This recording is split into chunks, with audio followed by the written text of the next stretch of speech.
గిరిజర్ గారు అంటే కనీ విని ఎరుగని heroines coordinator, heroines manager, stars manager అనేది పరిశ్రమలో ఒక నానుడిగా మారిపోయింది.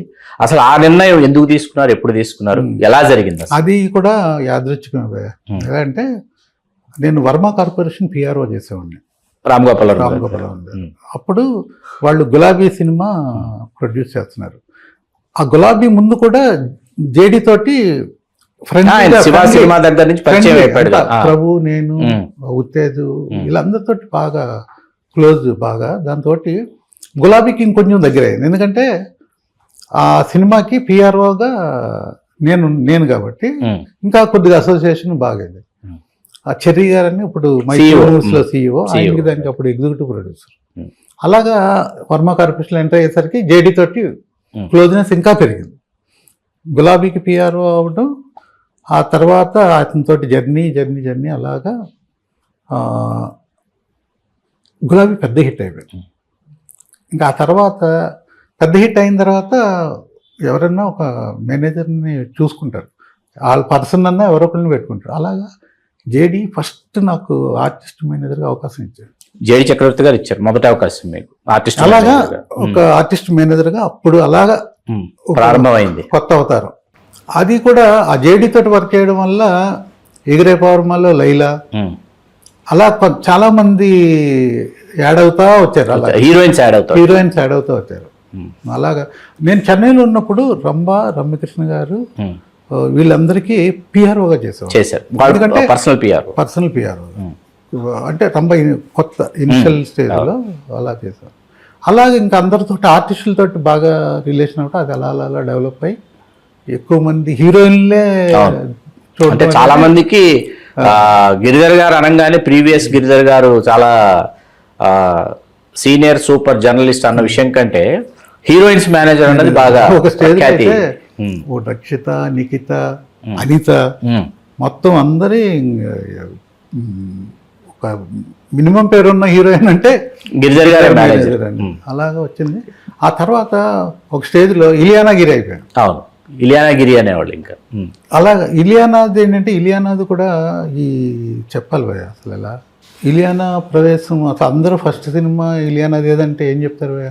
దేవదాస్ చెప్తారు. కానీ అమ్మాయి దేవదాస్ కాదు, నితిన్ తోటి ధైర్యం ప్రారంభమైంది. అందులో అమ్మాయి ఉంది. అమ్మాయికి 2 నెలలు మన భిక్షు గారి దగ్గర ట్రైనింగ్ కూడా ఇప్పించారు తేజ గారు డైరెక్టర్. ఎందుకో నేను ఫాలో అవుతూ ఉండేవాడిని, దేవదాస్ నుంచి టచ్లో ఉండేవాడిని. వాళ్ళ మదర్ కూడా బాగా ఎంకరేజ్ చేసేది. అప్పటికి నేను దేవదాస్కి మేనేజర్ కాదు, అమ్మాయికి కాదు. దేవదాస్ ఎండుకు వచ్చేసరికి కొద్ది బాగా అసోసియేట్ అయ్యేసరికి ఇది ఇలా జరుగుతుంది. ఈ అమ్మాయిని తీసేసి రీమాసేన్ పెట్టారు. రియాసేన్ ఇక్కడ షూటింగ్ జరుగుతుంది, అమ్మాయికి తెలియదు ఆ విషయం. ఇలియానాకి తెలియదు, ఇక్కడ స్టార్ట్ అయిపోయింది, జరుగుతుంది. అప్పటికి నాకు దేవదాసు ఇంకా అప్పటికి స్టార్ట్ కాలేదు. స్టార్ట్ కాపోయేసరికి ఈ photo fair and lovely ad చేసాం. ఆ యాడ్ ఫోటోలు చూసి వైఎస్ చౌదరి కాంటాక్ట్ చేశాడు, డైరెక్టర్నే కాంటాక్ట్ చేశాడు.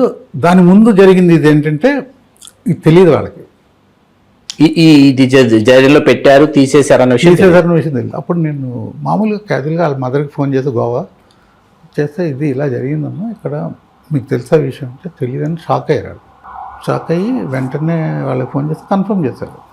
ఏదో వేరియస్ రీజన్స్ అని ఏదో చెప్పారు. ఆ రీజన్ ఏంటనేది మనకు కూడా ఇప్పుడు తెలియదు. చౌదరి చూశాడు, వైఎస్ చౌదరి గారు ఫోటోషూట్ చేశాడు. అంతే, షీఈ్ మై హీరోయిన్ అన్నాడు. అంతే, రాముని పెట్టి అలా దేవదాసులోకి వచ్చింది. అది తీసేయడం వల్ల దేవదాసు ఈ సినిమా అది ఫ్లాప్, ఇదేమో సూపర్ డూపర్ హిట్. అంటే ఇలియానా టైమ్ స్టార్ట్స్ అనుకోవచ్చు, అక్కడి నుంచి స్టార్ట్ అయింది. ఆ తర్వాత నేను మేనేజర్గా ఎంటర్ అయ్యా, ఇలియానా మేనేజర్. తర్వాత ఏఎం రత్నం గారి వాళ్ళ అబ్బాయి అందులో తమన్నా ఇలియానా ఇద్దరు హీరోయిన్. ఆ సినిమా అయిపోయింది. అది అయిపోయిన తర్వాత ఈ అమ్మాయికి బాగా క్రేజ్ వచ్చింది కదా, దాంతో ఒకసారి ప్రసాద్ ల్యాబ్లో మన మహేష్ బాబు వాళ్ళ సిస్టరు పూరి గారు వచ్చారు. ఏదో ఎడిటింగ్ రూమ్కి వెళ్తున్నారు, నేను అక్కడే ఉంది. ఏమండి ఏంటి విషయాలని ఆవిడ అన్నీ ఏం చేస్తున్నారు ఇప్పుడు అని. ఇప్పుడు అదే ఇలియానా అని దేవదాస్. ఏంటి నా అమ్మాయిని మేము అడిగాము, అమ్మాయి ఇప్పుడు తెలుగు సినిమాలు ఏది హిందీకి వెళ్ళిపోతుందని అన్నారు. ఎవరండి అన్నది అంటే ఏ సినిమాగా తెలుసా, ఇది పోకిరి. అప్పుడు ఇలియానా వాళ్ళ అమ్మ కూడా ఊర్లో ఉన్నారు, ఇక్కడే ఉన్నారు. ఏంటంటే అలా అంటారేంటి, మీరు ఇప్పుడు ఎక్కడికి వెళ్తున్నారు, పూరి గారి ఆఫీస్కి వెళ్తున్నాను, ఒక అరగంటలో నేను వాళ్ళని పూరి గారి ఆఫీస్కి తీసుకొచ్చాను. తీసుకురండి అన్నారు. వాళ్ళు అసలు ఫస్ట్ ఆప్షన్ ఇలియానా, పూరి గారిది కూడా. వెళ్తే అరగంటలో మీటింగ్ అరేంజ్ చేసావు, అరగంటలో పూరి ఆఫీసులో ఇలియానా. మహేష్ బాబు కూడా వచ్చాడు, హీరో గారు కూడా వచ్చేసారు. చూసి అదే రోజు అరగంటలో చెక్ తీసుకుని వచ్చేసారు. దీనికి ఒక బ్యాక్ స్టోరీ ఏంటో తెలుసా, చెప్పండి. ఆయిషా టకియా ఊర్లోకి వచ్చింది, సూపర్ హీరోయిన్. పూరితో చేసింది కదా, సూపర్ చేసింది కదా. అమ్మాయి ఒక ఈవెంట్కి వెళ్ళి ఆ ఈవెంట్లో అనౌన్స్ చేసింది, నెక్స్ట్ నేను పూరి మహేష్ బాబు గారి సినిమాలో చేస్తున్నానని. అంటే ఇలియానా అదృష్టం అమ్మాయిని అలా తలుపు తట్టుకి తీసుకుంటే అవకాశాల మీద అవకాశాలు అలా వచ్చింది. దాంతో ఇంకా వాళ్ళకి ఏంటంటే అలాంటి ఆ సినిమానే కదా మేజర్ అమ్మాయి బిగ్ బ్రేక్ అనేది. నేను ఇంకా వాళ్ళ ఇంట్లో మనిషిని అయిపోయారు. అలాగా అమ్మాయి హిందీకి వెళ్ళే ఒక వేడుకకి నాకు బాగా గుర్తుంటే, మనం 2009 సంతోషం ఫిల్మ్ అవార్డ్స్ 2010లో మనం పురస్కారాల ప్రదానోత్సవం చేస్తాం. I'm also part of the event, you are also part of the event. నేను ఆండాయస్ ఉన్నాను. ఆ చివరి నుంచి ఈ చివరి వరకు చూస్తే 26 మంది హీరోయిన్లు ఉన్నారు. ఎవరు లేరో చెప్పడం కష్టం. ప్రతి హీరోయిన్తో మాట్లాడాను నేను ఆ రోజు. ప్రతి హీరోయిన్ ఏదో సందర్భంగా వేదిక మీదకి తీసుకొచ్చాం. అసలు 26 మంది హీరోయిన్లని అసలు అంత క్రితంగా నా తర్వాత కానీ ఇంతమంది హీరోయిన్లు ఒకేసారి ఒకే వేదిక మీదకి వచ్చిన సందర్భం లేదు.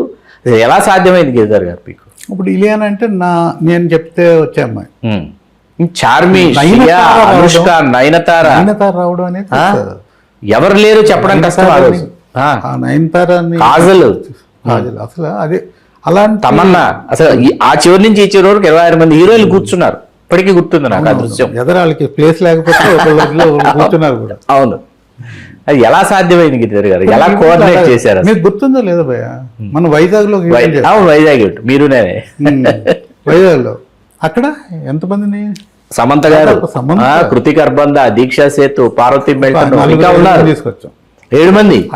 అంటే రిలేషన్ అంతే, మనకు ఉండే రిలేషన్ అది. అవును, కానీ సమంత గారు అంటే గిరిధర్ గారు, గిరిధర్ గారు అంటే సమంత గారు గుర్తొచ్చేటటువంటి పరిస్థితుల్లో సమంత గారు గిరిధర్ గారిని తొలగించారంట మేనేజర్గా అన్న విషయం పరిశ్రమలో ఒక్కసారిగా ఒక సంచలనం సృష్టించింది. ఎందుకు తొలగించారు సమంత గారు మిమ్మల్ని? అసలు ఏం జరిగింది? సమంత గారికి స్టార్డమ్ రావడానికి కారకులైనటువంటి గిరిధర్ గారిని సమంత గారు తొలగించారు అంటే, స్టార్డమ్ రావడానికి కారణం అది నేను నమ్మను భయ్య. అంటే ప్రొడక్షన్స్ కావచ్చు, అదృష్టం, అది మీ గొప్పదనం, ఆ సంస్కారం మీ గొప్పదనం. మాట నిజంగా చెప్పాలంటే Samantha great human being Samantha గారు. అందులో నో క్వశ్చన్, నో సెకండ్. ఎందుకు నన్ను తీసేసిందంటే, నన్ను తీసేసింది ఆ రోజు ఒక మెసేజ్ నాకు ఇప్పటికీ గుర్తుపోయా. ఆ రోజు నైట్ జబర్దస్త్ షూటింగ్ జరుగుతుంది. జబర్దస్త్ కదా, ఆటోనగర్ సూర్య, నాగ చైతన్య జరుగుతున్నప్పుడు సడన్గా నాకు మెసేజ్ వచ్చింది.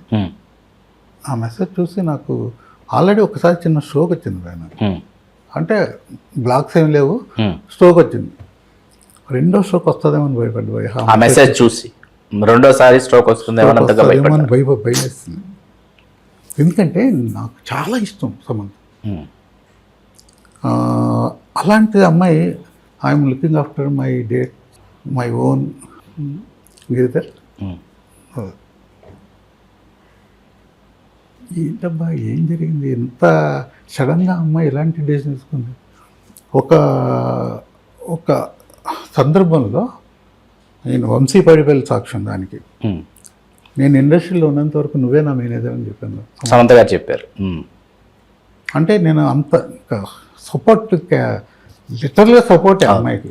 నేనే సాక్ష్యం. మన వైజాగ్ ఈవెంట్కి మీరు రమ్మంటే ఫోటోషూట్కి వచ్చేయటం సమంత గారు, అసలు ఇండిగో, వైజాగ్ ఇండిగో అసలు బిజినెస్ క్లాసే లేదు, మామూలు ఎకానమీ క్లాస్లో మీరు తీసుకొచ్చేయాలి సమంత గారిని, అవన్నీ నాకు ఇప్పటికి గుర్తొస్తున్నాయి. అదేంటంటే భయ్యా టైం, నేను అనుకుంటున్నా టైం అంతే. నా టైం బ్యాడ్ అయ్యి అలా అయిందని నా ఫీలింగ్.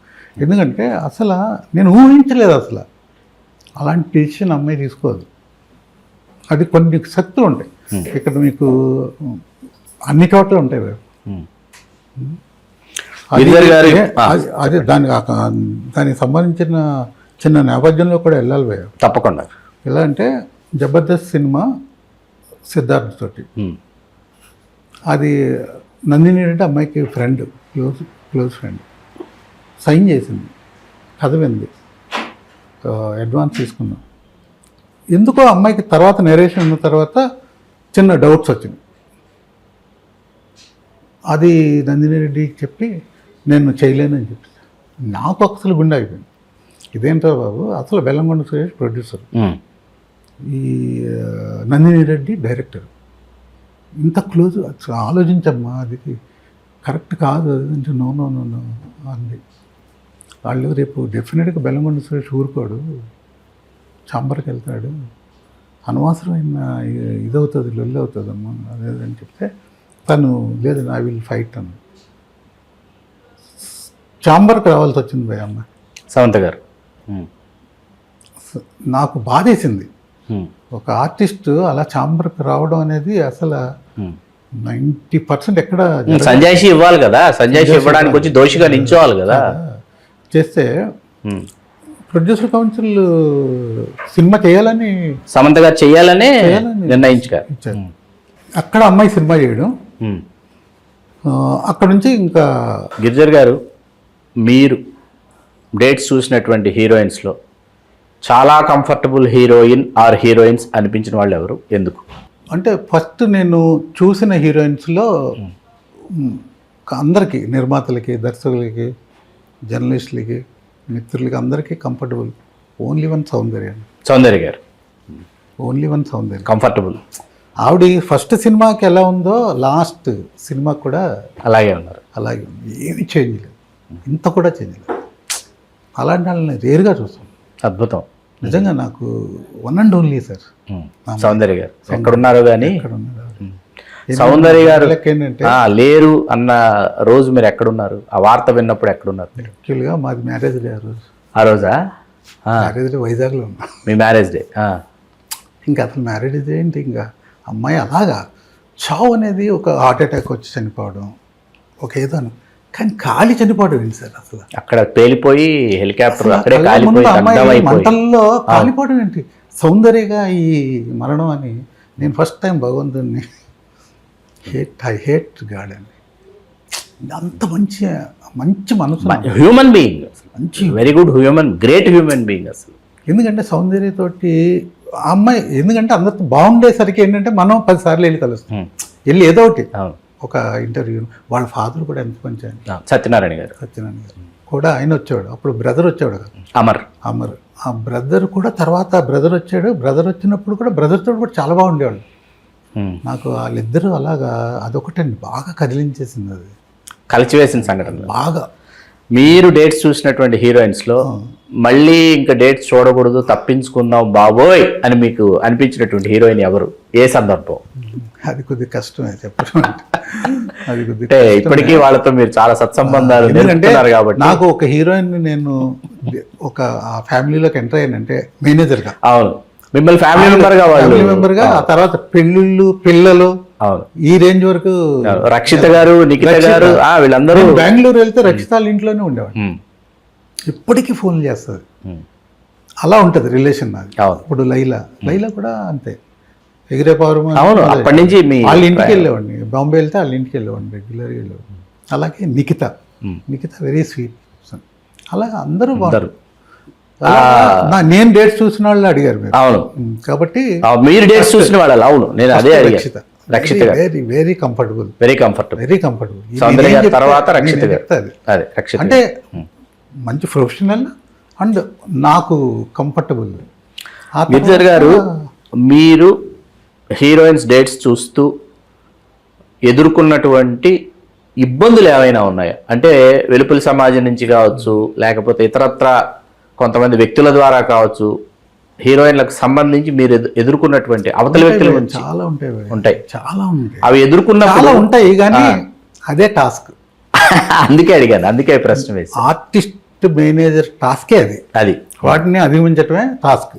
అవన్నీ మనం ఒక ఆర్టిస్ట్ ఇలాగైంది, వీళ్ళతో ఇలాగైందని చెప్పుకునే కన్నా నేను అవి ఫేస్ చేశాను, నిలబడ్డానని అనుకుంటున్నాను నేను. ఎందుకంటే ఓకే, ఒక ఆర్టిస్ట్ డేట్స్ డైరీ వెళ్ళిపోయినంత మాత్రం తేడాలు ఏమి వచ్చేసాయి, జీవితంలో తేడాలు వచ్చేసాయి కాదు కదా. కానీ నాకు సమంత అలాగా అది మాత్రం నాకు ఇప్పటికీ కొడతా ఉంటుంది. ఏంటి ఇంత మంచి హ్యూమన్ బీయింగ్ ఇలా నా ఇదిలో ఈ డిసిషన్ ఎలా తీసుకున్నారు అని ఎప్పటికప్పుడు అనుకుంటా ఉంటాను. నేను ఎప్పుడన్నా ఏంటమ్మా నేను చేసిన తప్పు ఏంటి అని అడగాలని ఉంటుంది, కానీ అడగలేదు, ఇప్పటివరకు అడగలేదు.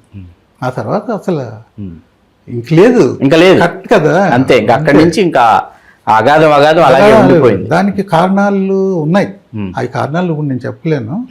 కొంతమంది వ్యక్తులు ఇది కూడా ఉన్నది.